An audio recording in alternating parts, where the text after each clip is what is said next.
신약 성경 421페이지 요한계시록 21장 5절에서 8절까지의 말씀 우리 한 목소리로 같이 읽겠습니다. 시작. 보좌에 앉으신 이가 이르시되 보라 내가 만물을 새롭게 하노라 하시고 또 이르시되 이 말은 신실하고 참되니 기록하라 하시고 또 내게 말씀하시되 이루었도다 나는 알파와 오메가요 처음과 마지막이라 내가 생명수 샘물을 목마른 자에게 값없이 주리니 이기는 자는 이것들을 상속으로 받으리라.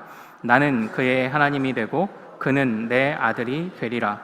그러나 두려워하는 자들과 믿지 아니하는 자들과 흉악한 자들과 살인자들과 음행하는 자들과 점술가들과 우상숭배자들과 거짓말하는 모든 자들은 불과 유황으로 타는 못에 던져지리니 이것이 둘째 사망이라. 아멘. 아멘. 자, 오늘 우리가 함께 읽은 이 말씀 통해서요, 요한계시록 5번째 시간 만물을 새롭게 하시는 하나님, 이런 제목으로 은혜를 같이 나누도록 하겠습니다.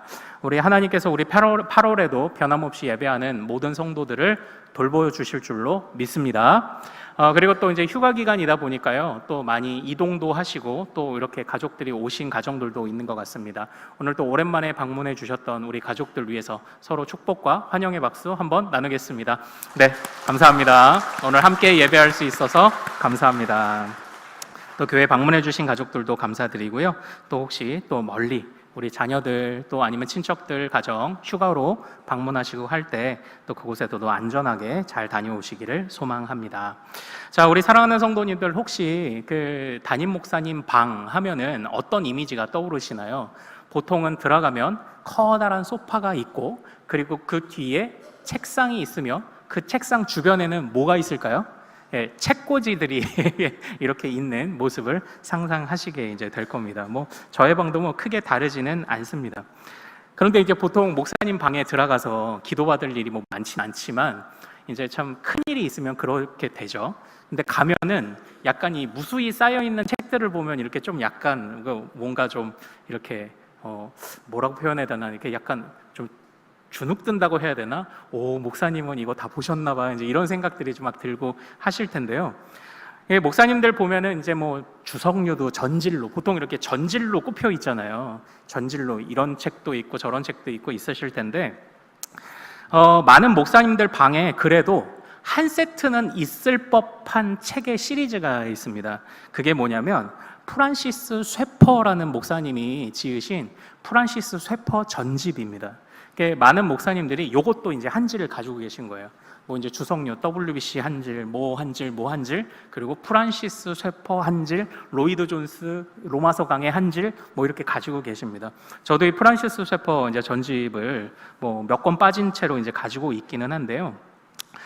오늘은 이 프란시스 쇠퍼 목사님을 좀 소개하면서 말씀을 좀 시작하고 싶어요. 이분은요, 1900년대 중반, 그러니까 돌아가신 게 이제 한 40년 전에 돌아가셨거든요. 그래서 오래 되시지는 않은 분인데 1900년대 요 중반에 활동하셨던 이제 미국의 보수적인 장로교 교회 목사님이십니다. 우리 총신의 교수님들이 대부분 유학을 많이 가는 웨스트민스터 이제 신학교 출신입니다. 이 웨스트민스터 신학교는 여러분이 잘 아시는 프린스턴 신학교가 있는데, 프린스턴 신학교가 좌경화되면서 말 그대로 신학이 좌경화, 좌파 신학이 그들에게 자리 잡기 시작을 하면서 갈라져서 나와 보수적인 신학을 사수하겠다고 나와서 만든 신학교가 이 웨스트민스터 신학교인데요. 거기 출신이세요. 그런데 이 프란시스 쇠퍼 목사님이 참 많은 글들도 쓰시고 이제 하셨는데 굉장히 인상적인 말을 남기신 것이 하나가 있습니다. 그게 뭔지 한번 우리 화면을 통해 한번 볼까요? 같이 한번 읽어보겠습니다. 시작. 기독교는 예수께서 당신을 당신의 죄에서 구원하신다로 시작하지 않는다. 기독교는 태초에 하나님이 천지를 창조하셨다로 시작한다. 이 화면을 한번 잘 두시죠. 여러분들 요 말뜻이 지금 무슨 말인지 혹시 이해하시겠습니까? 프란시스 쇠퍼 목사님이 아마 이 목사님의 이러한 말이 이분 사역의 중심되는 말이었을 겁니다. 중심되는 말. 마지막에도 제가 이 부분에 관해서 조금 소개를 할 텐데요. 한번 잘 보십시오. 우리 이 쇠퍼 목사님이 남기신 요점이 뭐냐면 기독교, 그리고 우리가 기독교가 탐구하는 성경은 단지 구원받는 기법을 알려주는 책자가 아니라는 겁니다. 궁극적으로 성경이 말하고자 하는 바가 무엇일까요? 그렇다면 성경이 무엇으로 시작해서 무엇으로 끝나는지를 보면 된다는 거죠. 성경은 무슨 이야기로 시작합니까? 하나님의 창조 이야기로 시작해요. 그래서 이 셰퍼 목사님은 이렇게 말씀하십니다. 성경은 하나님과 하나님이 만드신 세상에 관한 이야기입니다.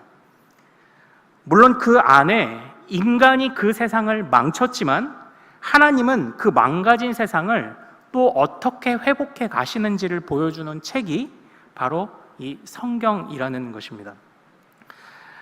그러니까 제가 끊임없이 강조를 드리는 것처럼 한 개인의 구원의 차원에서만 성경과 기독교를 이해하고 계시다면 오해예요. 성경은 훨씬 더 넓고 큰 이야기들을 하고 있습니다. 하나님에 관한 이야기를 하고 있고요. 하나님의 세상에 관한 이야기를 하고 있습니다. 그래서 이것을 하나님의 나라라고 표현할 수 있고요. 그 안에 인간의 구원이라는 부분은 부분집합으로 들어가 있습니다. 그래서 성경은요, 창조의 이야기로 시작을 합니다. 그러면 성경은 어떤 이야기로 끝이 날까요? 요한계시록은 우리에게 어떤 이야기를 주고 있는 것입니까? 바로 요한계시록은 새 창조의 이야기로 성경의 하나님의 역사를 끝맺고 있습니다. 성경은 창조로 시작해서 창조로 끝나요. 창조로 시작해서 새 창조의 이야기로 끝나고 있는 것입니다. 이것이 바로 요한계시록이죠. 만약에 성경이 개인의 구원에 관한 이야기를 다루었다면요, 우리는 밑도 끝도 없이 예수님이 죽으셨습니다, 인간을 구원하셨습니다로 성경의 이야기는 끝날 겁니다. 그러나 성경의 이야기는 굉장히 폭넓죠. 창조의 이야기가 있고 타락의 이야기가 있고 구속의 십자가가 있으며 예수님의 공생애와 구속의 십자가가 있고 부활의 이야기가 있고 승천의 이야기가 있고 교회의 이야기가 있으며 마지막에 주님의 새 창조의 이야기가 있습니다. 만약에 정말로 이 성경이 개인 구원에 관한 이야기로 끝을 맺었다면요, 이 요한계시록은 예수님이 사단을 깨 부수시고 백성들을 구원하셨습니다로 끝나야 하지만 그 이후에 주님은 모든 세상을 다시 빚어가시는 모습으로 요한계시록을 마무리하고 있습니다. 이제 우리가 살펴볼 21장이 바로 그 주님이 새롭게 빚으시는 새 창조의 세상을 표현하고 있는, 보여주는 본문이 바로 21장입니다. 21장의 흐름, 우리 다시 한번 복습해보죠. 요한계시록은 구조가 어렵지 않아요. 요한계시록은 총 몇 가지 심판이 나와 있죠? 네, 3가지입니다. 안 속고 계신 거 맞죠? 제가 이렇게 일부러 한 거 아시죠? 3가지입니다. 첫 번째는 무슨 심판인가요? 봉인 심판, 봉인된 것이 뜯어지는 심판. 두 번째는 나팔 심판. 그리고 첫 번째 심판과 두 번째 심판은 공통점이 있어요. 중간에 한번 멈춰요. 멈춰서 뭐 하죠? 멈춰서 뭐 합니까? 바로 하나님의 백성들을 모으시고 그들을 세상의 증인으로 파송하십니다. 다시 말하면 첫 번째, 두 번째 심판이 이어질 때까지 기회가 있어요. 자, 그러나 주님께서 이 마지막 대접 심판을 쏟으실 때에는 중간에 멈추나요? 안 멈추나요? 안 멈춥니다. 왜 안 멈추죠? 기회를 줄 만큼 줬기 때문이에요. 이제는 정말 끝입니다. 주님께서 중간에 첫 번째, 두 번째 심판이 되고 나서 그때 666으로 일컬어지는 용과 짐승, 또 다른 짐승이라는 거짓되고 부족한 삼위일체를 흉내내는 존재들, 사단의 존재가 등장을 합니다. 그들은 하나님의 자리를 위협하려 합니다. 그러나 주님이 마지막 7대접 심판으로 그들을 모두 심판하고 끝내십니다. 사단의 세력은 모두 잠재워졌습니다.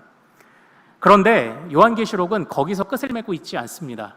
거기서부터 이어져 와서 이제 20장에서는 천년왕국에 관한 이야기, 그리고 21장에서는 새 창조에 관한 이야기를 하고 계세요. 창조로 시작해서 창조로 끝납니다. 이것이 하나님의 역사이죠.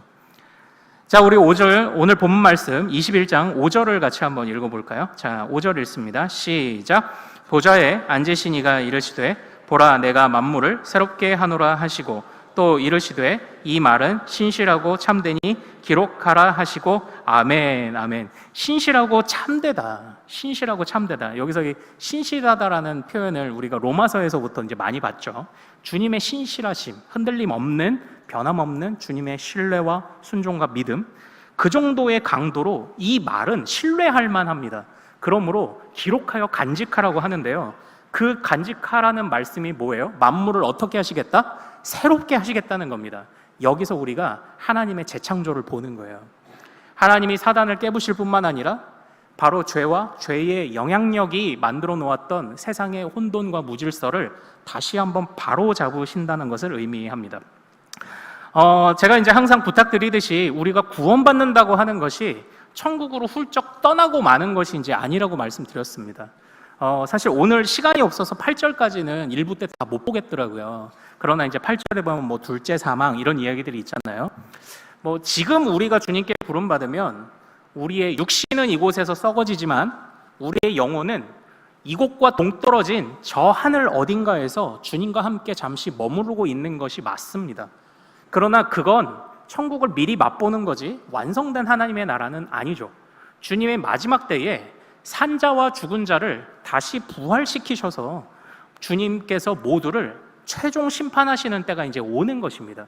이제 그리고 나서 비로소 완전한 하나님의 나라가, 새롭게 빚어진 하나님의 나라가 이제 시작이 될 텐데, 제가 이제 부탁드리는 것은 자꾸 구원이 어딘가 동떨어진 어디로 그냥 슝 가버리는 것을 자꾸 생각하지 마시라는 겁니다. 그래서 이제 휴거도 우리가 좀 주의 깊게 좀 봐야 되는 거예요. 자꾸 어디를 그냥 슝 가요. 그렇게 생각하지 마시라는 겁니다. 여기에서 만물을 새롭게 하신다고 할 때 이 새롭다라는 단어가 영어 성경에서는 어쩔 수 없이 new라고 make new thing 이렇게 번역을 하지만 사실 이게 이 헬라어 원어에서는 이 new에 해당하는 네오스라고 번역하고 네오스라고 이 헬라어가 되어 있지 않아요.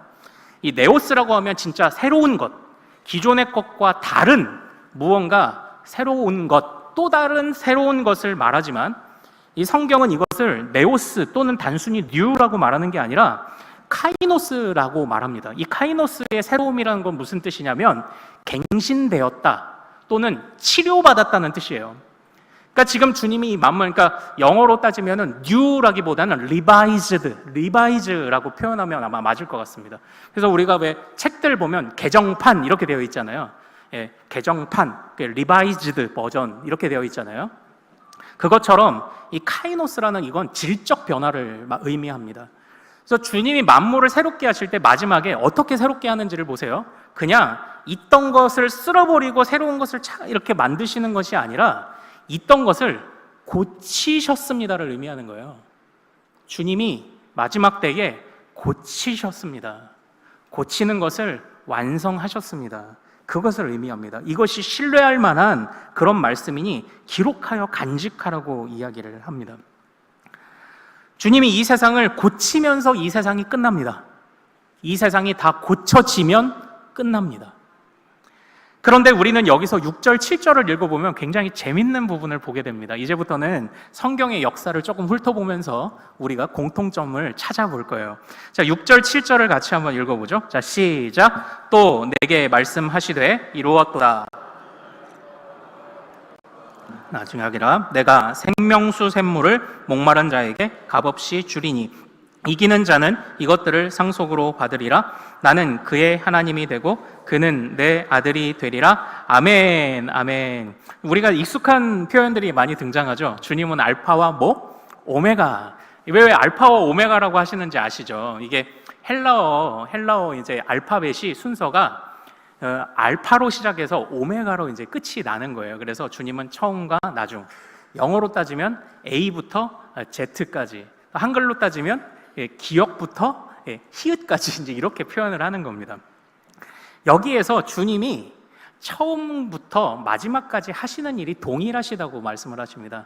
주님은 주님이 하시는 일에 변하신 적이 없어요.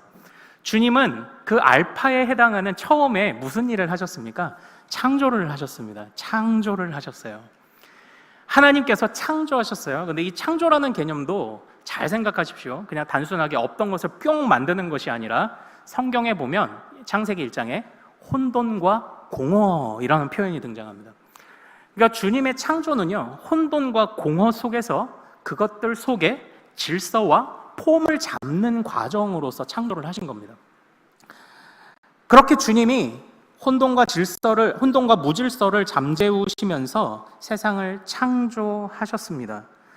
또한 마찬가지로 죄와 사망의 영향력 안에서 깨어진 혼돈과 무질서의 세상을 주님이 마지막 때에도 동일하게 빚어 새롭게 하실 것입니다. 그리고 주님은 창조 때에 이 세상을 아름답게 창조하시고 마지막에 누구를 지으셨죠? 마지막에? 조용필은 마지막에 나온다. 마지막에 누구를 지으셨습니까? 바로 우리 인간을 지으셨어요. 인간을 지으셔서 어떻게 명령하셨죠? 바로 주님이 창조하신 세상을 다스릴 수 있는 권리를 주셨습니다. 이게 인간이 쓴 면류관이죠. 하나님의 형상이 쓴 면류관입니다. 하나님이 세상을 창조하시고 하나님이 그곳에 인간을 존귀하게 세우셨습니다. 오늘 이 마지막 때에도 보십시오. 주님이 이 세상을 갱신하셨습니다. 그리고 7절을 다시 한번 같이 읽어보죠. 자, 시작. 이기는 자는 이것들을 상속으로 받으리라. 나는 그의 하나님이 되고 그는 내 아들이 되리라. 바로 그것에서 우리를 그냥 죄 용서하셨대, 천국으로 넣으신대, 보내신대로 끝나는 게 아니라 만물을 갱신하시며 치료하시고 그곳에 똑같이 첫 에덴에 사람을 두어 그곳을 책임지고 경작하게 하셨던 것처럼 똑같이 하나님이 새롭게 하신 세상을 또 맡기세요. 은혜죠. 이게 은혜입니다. 제가 몇 번 말씀드리는 것처럼 전쟁에서 패배한 장군에게 어떻게 용서를 하는지 아십니까? 그냥 너 패배했는데 내가 용서해 줄게, 아니요. 다시 그 패배의 현장으로 돌려보냅니다. 돌려보내서 다시 그 치욕을 씻게 해주는 것이 바로 싸움에 패배한 장수를 온전히 회복시키는 일입니다. 우리가 하나님이 지으신 첫 세상을 우리가 깨트렸고 왜곡시켰습니다. 주님은 혼돈과 무질서를 잠재우셨지만 우리가 혼돈과 무질서를 다시 만들어내었습니다. 그러나 주님은 그 세상을 주님의 은혜와 열심으로 다시 세우시고 갱신하셨지만 그것을 이미 한번 전적이 있는 우리에게 다시 맡기신다고 합니다. 하나님의 은혜죠. 하나님이 창조하신 것뿐만 아니라 끝까지 우리를 그렇게 존귀하게 여기며 우리에게 주님의 일을 맡기시는 것이 은혜입니다. 이것이 처음과 마지막에 똑같이 일어나요. 자, 그런데 7절에 보면은 우리가 재밌는 표현이 있습니다. 나는 그의 하나님이 되고 그는 내 무엇이 되리라? 아들이 되리라. 우리가 이 표현 어디서 많이 보지 않았나요? 바로 출애굽 때에 나온 표현입니다. 하나님과 시내산에서 언약을 약속을 맺을 때 그때 했던 말이잖아요. 나는 너의 하나님이 되고 너희는 나의 백성이 될지라. 나는 너를 새롭게 하는 하나님이고 너는 나에게 충성을 다하는 나의 백성이고 나의 돌봄을 받는 백성이다. 그 얘기를 한 것 아닙니까? 잘 한번 이제 공통점을 찾아보자고요. 혼돈과 무질서를 잠재우며 세상에 질서 있게 창조하셨습니다. 세상을. 그리고 그것을 사람에게 맡기셨습니다. 출애굽 때는 단순하게 노예였다가 해방되는 단순한 이야기가 아닙니다. 이 가나안이라는 이 작은 땅에 하나님의 나라의 예고편을 세워가는 이야기입니다. 그곳에서 하나님이 가나안에 하나님의 질서와 하나님의 법으로 무장된 하나님의 나라를 갱신하신 겁니다. 그리고 그때에 에덴에서 사람에게 맡겨 그 땅을 경작하게 하신 것처럼 이스라엘 백성들에게 가나안 땅을 맡겨 가꾸게 하셨던 겁니다. 바벨론 포로로 끌려갔을 때는 다른가요? 아니요, 똑같아요. 창조의 원리로 동일하게 일하십니다. 단순하게 바벨론에서 포로로 살기 힘들었으니까 이 정도면 이제 알아차릴 만큼 됐겠지 하고 단순하게 돌아오게 하신 게 아니죠. 돌아와서 그곳에서 성전을 세우고 성벽을 세우고 말씀을 세우며 다시 한번 하나님의 질서를 세워갑니다. 그리고 이미 전적이 있었던 백성들을 또 용서해서 다시 그곳에 세워 그곳을 경작하게 하십니다. 이것이 마지막 때까지 이루어져요. 하나님의 창조와 하나님의 질서와 하나님의 갱신과 그리고 그 영광스러운 사역을 우리 성도들에게 맡기시는 것이 성경에서는 그 이야기가 반복되고 있습니다. 정말 하나님이 끊임없이 새롭게 하시죠. 하나님이 끊임없이 하나님의 특별한 은혜를 베푸사 우리에게 이 새롭게 하시는 은혜를 지금 주고 계시는 줄로 믿습니다. 하나님은 이처럼 만물을 새롭게 하시는 하나님이십니다. 그것이 세상 끝날까지 다르지 않습니다. 하나님은 만물을 새롭게 하십니다. 하나님은 만물을 새롭게 하십니다. 그런데 사랑하는 여러분, 여기서 이 만물 속에 여러분들, 이 만물 속에 여러분의 가정의 문제가 있습니까? 없습니까? 있습니다. 이 만물 속에 우리 건강의 문제가 있습니까? 없습니까? 있습니다. 이 만물 속에 우리 자녀들의 문제가 있습니까? 없습니까? 있습니다. 나라의 문제, 세계의 문제, 경제적인 문제, 주님의 이 만물 안에 모든 것이 있습니까? 없습니까? 있습니다. 주님은 나의 것이 아니다라고 말씀하시는 것이 단 하나도 없습니다. 그러므로 우리가 신앙생활하는 유익이 뭐예요? 신앙생활하는 기쁨이 뭐예요? 주님이 만물을 새롭게 하십니다. 그 안에 우리가 있습니다. 이것이 은혜죠. 이것이 은혜입니다. 이처럼 주님은 만물을 새롭게 하시는 것을 잠시도 쉬신 적이 없습니다. 그러니까 제가 좀 주의 깊게 이제 보시라는 거예요. 자꾸 이런 성경의 이런 패턴들을 말씀드리는 이유가 이게 마지막 때 되면은 그냥 주님이 심판하고 끝낸다. 아니요. 계시록은 심판의 이야기이지만 주님이 새롭게 하시는 이야기예요. 갱신하시는 이야기예요. 그리고 이 계시록 때에 갱신하시는 것은 가만히 참고 계시다가 뭐 이때에 이제 교회도 박해받고 하니까 당할 만큼 당하다가 마지막에 본때를 보여주려는 듯이 그냥 마지막에만 새롭게 하고 끝내시냐? 아닙니다. 주님은 지금도 계속 새롭게 하고 계시는 거예요. 주님은 지금도. 그래서 우리는 이 이야기부터 먼저 보죠. 그럼 주님은 어떻게 새롭게 일하십니까? 주님은 우리를 어떻게 새롭게 일하시나요? 자, 첫 번째 같이 한번 따라 볼까요? 주님은 우리에게 직접 역사하신다. 이게 첫 번째입니다. 주님이 첫 번째 우리를 직접 역사하셔서 우리를 새롭게 하십니다. 제가요 이제 지난주, 지지난주 해서 우리 성도님들에게 좀 엄중한 말씀을 좀 드렸습니다. 여러분들, 믿음이라는 것은 무엇을 주님의 기준을 따라 버렸느냐를 의미합니다. 무엇 버리셨습니까? 그리고 그와의 연장선상 안에서 우리의 기도 안에 주님의 금대접과 금양로에 담기지 못할 기도가 혹시 있지는 않은가 점검하셔야 됩니다를 제가 부탁을 또 드렸습니다. 그리고 주님은 언제 임재하시죠? 주님은 언제 임재하시니까? 주님은 산자와 죽은 자를 심판하시기 때문에 우리가 죄 지어도 임재하실 거예요. 마지막 때에 오셔서 심판의 임재를 하실 겁니다. 그러나 우리는 어떤 임재? 영광의 임재를 맛봐야 되는 사람인데 주님은 언제 임재하십니까? 바로 기억나시나요? 성막에 중공검사할 때 예를 들었죠. 주의 말씀과 기준이 서 있는 곳에 임재하십니다. 주님은 주님의 말씀과 기준이 서 있는 곳에, 말씀대로 되는 곳에 임재하시고 임재하신 곳에서 말씀대로 되게 하십니다.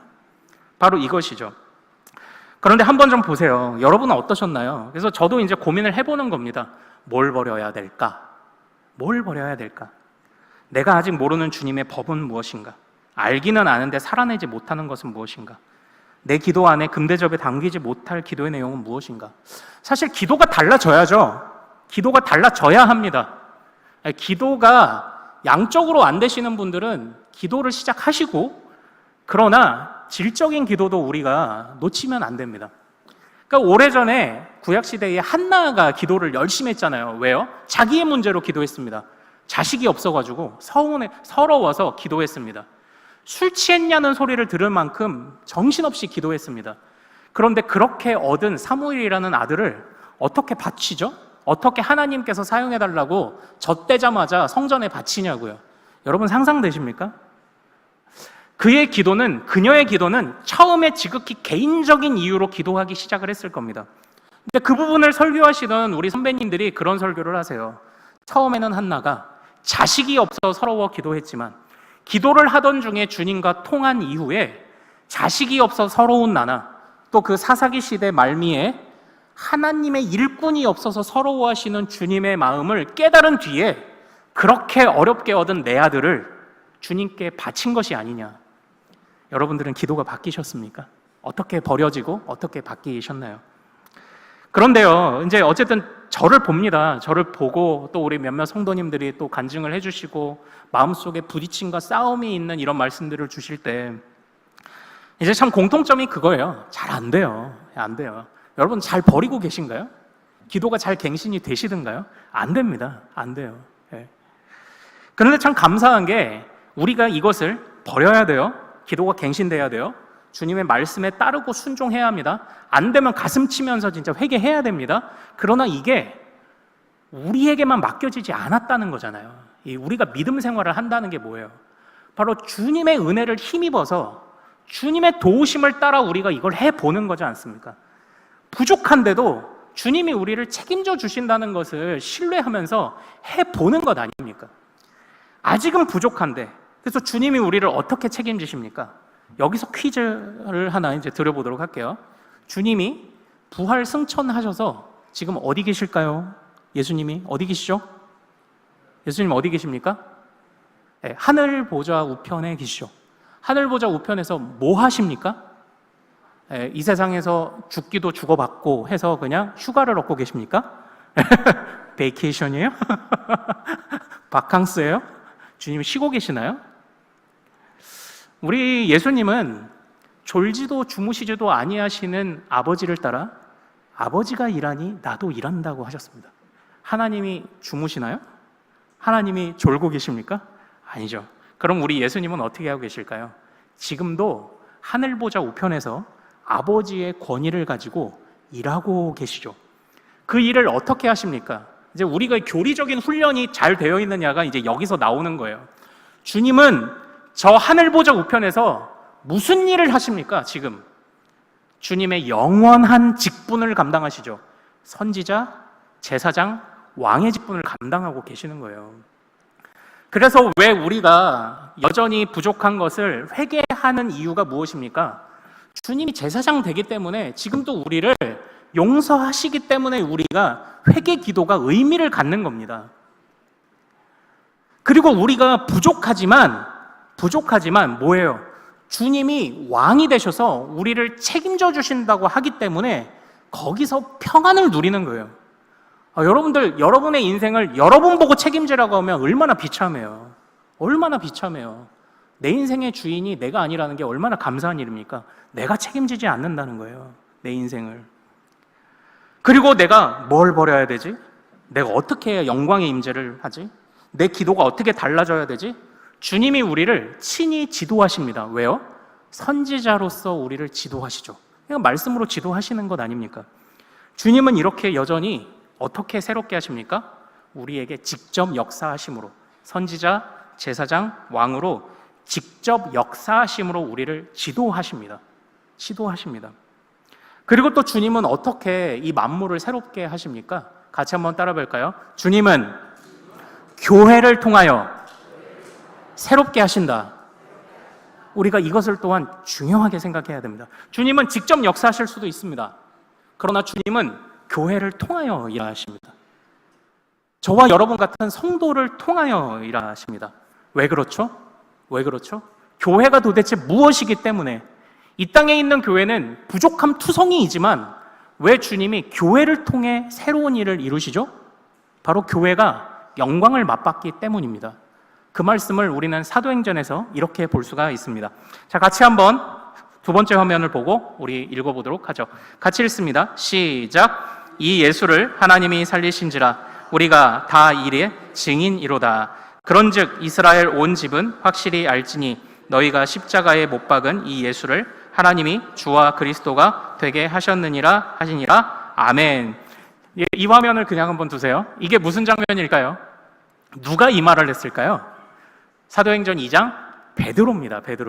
베드로가 오순절이라는 절기에 성령님이 한량없이 부어지는 모습을 보고 오순절 설교를 통하여 지금 나타나고 있는 모습과 교회에게 맡기신 일들을 지금 설교로 풀어주고 있습니다. 그런데 저 이야기를 잘 보십시오. 예수를 하나님이 주와 그리스도가 되게 하셨다. 십자가에 못 박은 예수를 하나님이 주와 그리스도가 되게 하셨다. 주와 그리스도가 되게 하신 저 일이 뭐예요? 우리 예수님은 십자가에서 죽으셨습니다. 그런데 그 십자가에서 죽으신 게 단순히 로마가 행하는 그냥 극악무도한 범죄자를 처형하는 형벌이 아니고, 또한 예수라는 한 사람의 개인적인 죽음이 아니고 모든 인류를 구원하는 죽음이었다라는 의미가 무엇을 통해 밝혀졌다고 말하고 하고 있는 겁니까? 저게 부활과 승천이죠. 부활과 승천입니다. 부활과 승천을 통해 그리스도가 주와 그리스도가 되셨다고 이야기를 지금 하고 있는 겁니다. 그래서 제가 이제 오해하시지는 마세요. 그러나 제가 이제 드리는 말씀 중에 좀 헷갈리신다는 표현이 있어서 제가 십자가가 일부분입니다. 자꾸 이렇게 얘기를 했더니 제가 십자가를 중요하지 않게 여긴다고 자꾸 이제 오해를 하시는데, 그게 아니라 십자가는 중요합니다. 십자가에서 주님이 모든 죄값을 다 이루셨기 때문에 우리가 죄의 값을 삭시가 아니라 영생이라는 은혜를 받게 되었습니다. 그러나 십자가도 중요하지만 부활과 승천은 더 중요합니다. 십자가라는 사건 단독으로는 의미를 온전히 가질 수 없습니다. 지금 베드로가 그 이야기를 하는 거예요. 너희들 예수님이 십자가 지실 때 너희들 주님을 다 따랐냐? 다 도망쳤잖아. 그 이야기를 하는 겁니다. 그러나 주님이 부활 승천하심으로 부활 승천하심으로 그 십자가가 진짜 우리를 위한 십자가 대속이었다는 것이 드러났습니다를 지금 이렇게 이야기를 하고 있는 것 아닙니까? 그래서 사실은 뭐 십자가가 문제겠습니까? 제가 자꾸 우려하는 것은 십자가만 말하다가 부활과 주님의 승천 이후의 삶을 놓치는 것을 제가 우려하는 겁니다. 그래서 제가 이제 일부분이라는 표현을 썼는데요. 중요하지 않다는 것은 아니죠. 십자가는 부활과 함께 있을 때 의미를 갖습니다. 그런데 이제 안타깝게도 제가 또 이제 와서 또 파격적으로 뭐 했나요? 우린 고난주간 특세 안 하잖아요. 뭐 했죠? 부활감사 일주일 사경회 하고, 올해 같은 경우는 이제 고난주간에 성금요일 예배를 하니까 3일 3일을 걸쳐서 했지 않습니까? 네. 고난을 맛보는 것만큼 부활도 맛봐야 합니다를 균일하게 제가 부탁을 드리고 있는 것 아닙니까? 그래서 이제 여러분들 한번 잘 생각해 보세요. 여러분들 이제 누구한테 복음 전한다고 하시면 십자가에 관해서는 이제 할 얘기가 많으실 거예요. 십자가에 관해서는 할 얘기가 많으신데 부활 승천의 의미에 관해서 얘기해 보려고 하면 할 말이 그렇게 많이 없을 겁니다. 예. 근데 괜찮습니다. 이제 같이 배워가면 됩니다.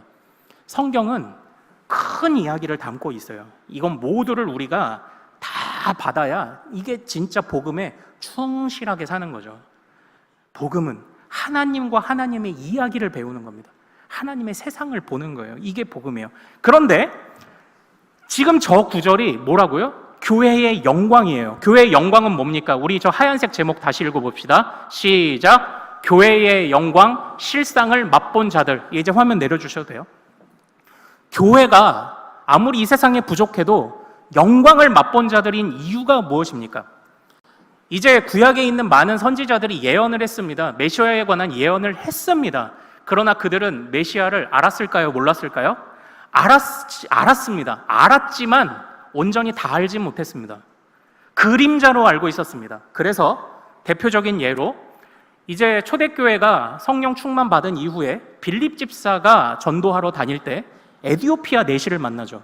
에디오피아 내시가 고난받는 종에 관한 예언이 담긴 이사야서를 읽는데 진도가 못 나가고 있는 거예요. 왜냐? 이해가 안 되는 거죠. 그때 이 빌립 집사가 전한 게 누굽니까? 십자가에 달리셨다가 부활 승천하신 예수를 전해요. 이게 세트로 가야 돼요.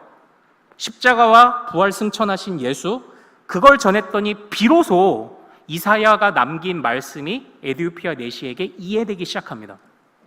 그래서 엄밀히 따지면 구약의 선지자들은요, 메시아에 관한 것을 알았지만 아주 선명하게 보았다라고까지 하기는 무리가 있을 것 같습니다. 그런데 그 구약의 위대한 선지자들도 그 실상을 다 맛보지 못했지만 교회는 예수님의 부활과 승천을 맛봄을 통하여 선지자들도 누리지 못한 영광을 누리고 있는 공동체가 교회입니다. 그러므로 교회는 여전히 부족한 것이 있고 찢기고 있지만 우리 자신의 모습이 아닌 이 교회 공동체 안에 임재하시는 지금도 살아 역사하시는 주님으로 인해서 가치를 갖습니다. 그래서 교회는 영광을 맛본 자들이에요. 그래서 주님은 교회를 사용하십니다. 이 세상에 이 주님의 부활과 승천과 다시 오셔서 완성하시려는 약속을 신뢰하지 못하는 사람들, 투성이들 속에서 교회를 남겨두셔서 그 안에서, 그리고 이제 저 말씀 뒤에 교회의 모습이 어떻게 묘사되는지를 잘 보세요. 다음 화면 보고 같이 말씀 읽어보죠. 자, 아까 읽은 2장 말씀이 계속 이어집니다. 자, 시작. 믿는 사람이 다 함께 있어 모든 물건을 서로 통용하고 또 재산과 소유를 팔아 각 사람의 필요를 따라 나눠주며 날마다 마음을 같이하여 성전에 모이기를 힘쓰고 집에서 떡을 떼며 기쁨과 순전한 마음으로 음식을 먹고 하나님을 찬미하며 또 온 백성에게 칭송을 받으니 아멘. 그렇게 부름받은 교회가 어떻게 주님과 함께 새로운 일을 감당하기 시작을 합니까? 물론 그들에게 사도들을 통해서 교회가 세워지는 과정에 이적과 기적들이 나타나지만 가장 중요한 것은 교회가 남다른 삶을 살았다는 데 있어요. 무언가 사람들의 눈에 띄는 정말 큰 일이 아닙니다. 저 말씀을 한번 보십시오. 저 안에 큰 일이 있나요?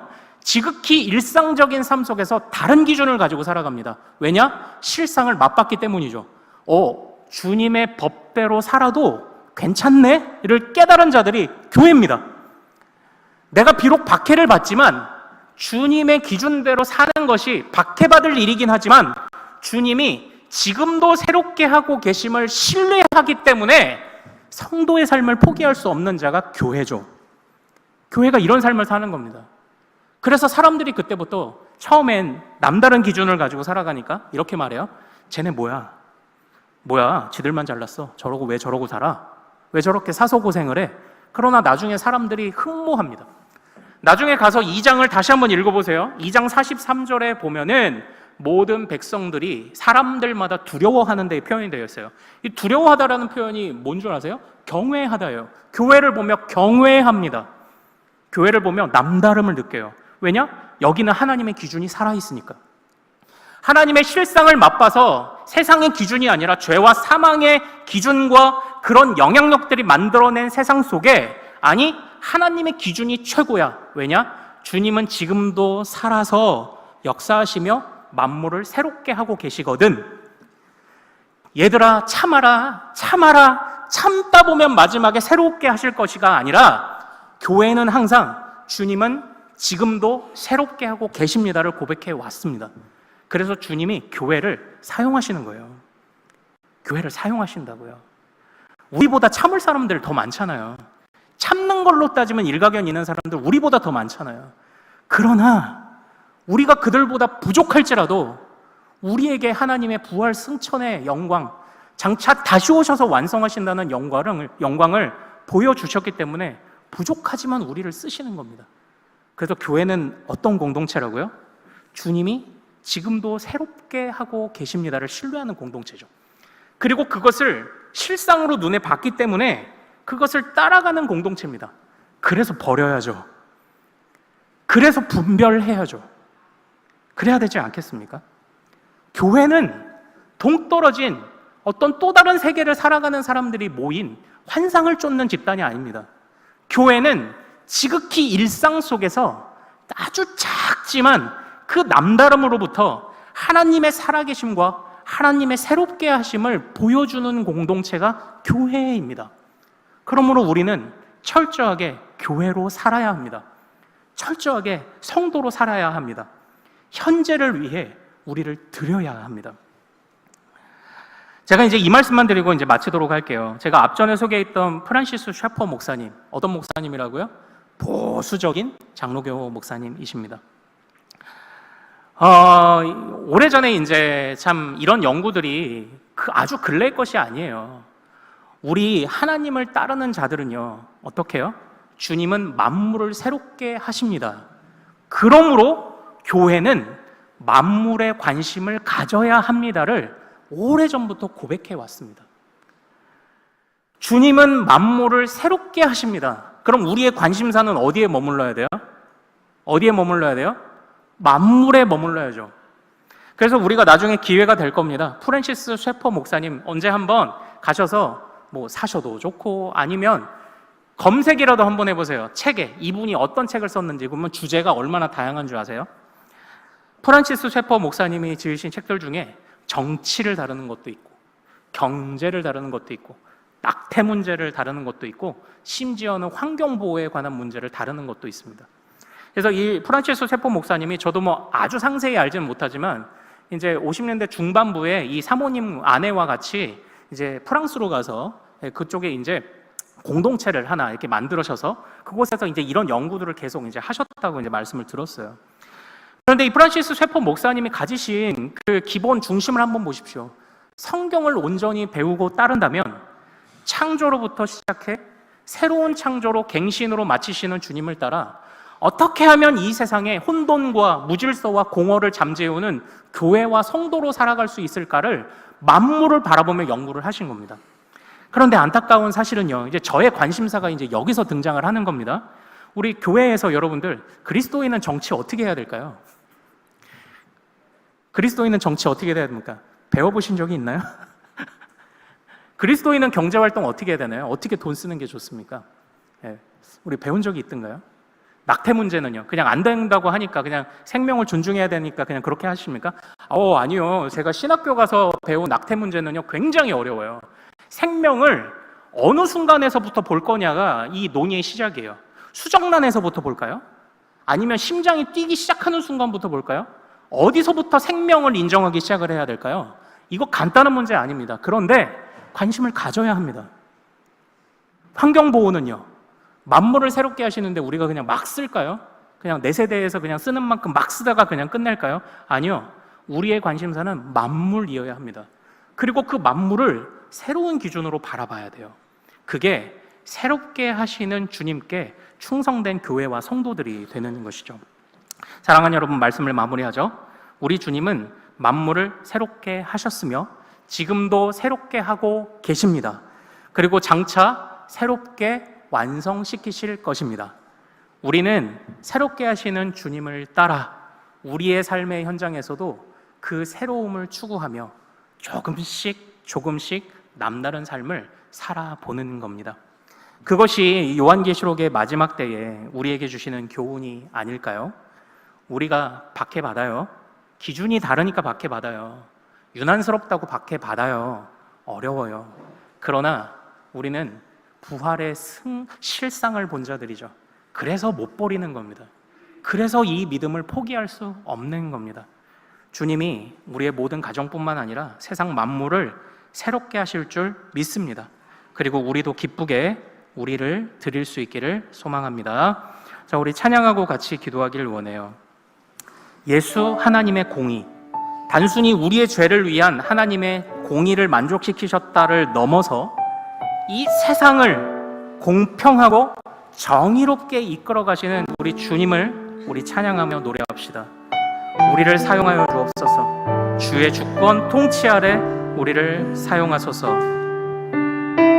예수 하나님의 공의, 예수 하나님의 공의, 주 독생자 그의 나라 임하시네. 예수 제물이 되신 주, 예수 제물이 되신 주,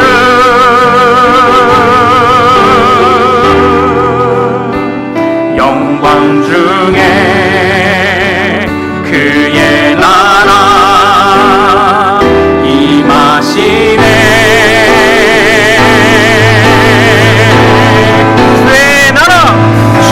주의 나라 영원하며 그의 영광 무궁하네.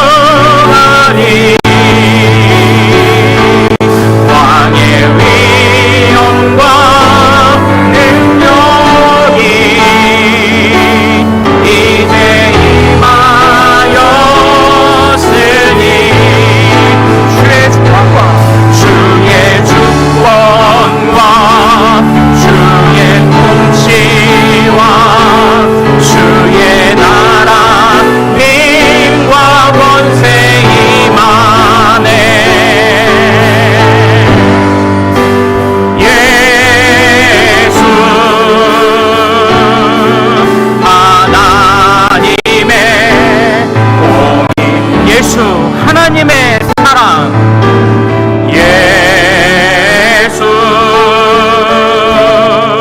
하나님의 사랑, 주 은혜와 말씀으로 나타났네. 주 은혜와 말씀으로 나타났네. 예수 거룩한 하나님, 예수 거룩한 하나님, 영광 중에 그의 나라 임하시네. 영광 중에 그의 나라 임하시네. 주의 나라 영원하며, 주의 나라 영원하며, 그의 영광 무궁하리. 왕의 위엄과 왕의 위엄과 능력이 이제 임하였으니, 주의 축복과 주의 축복과 주의 통치와 주의 나라 힘과 권세 임하네. 예수 하나님의 공인, 주의 나라 영원하며, 주의 나라 영원하며, 그의 영광 무궁하리. 그의 영광 무궁하리. 왕의 위엄과 왕의 위엄과 능력이 이제 임하였으니, 주의 축복과 주의 축복과 주의 통치와 주의 나라 힘과 권세 임하네. 예수 하나님의 공의. 자, 사랑하는 우리 부름받은 모든 성도 여러분, 우리 이 시간 같이 기도하기를 원합니다. 주님이 이미 새롭게 하고 계십니다. 그래서 우리가 주님을 따른다면 우리도 갱신되어야 합니다. 지난주에 제가 부탁드렸습니다.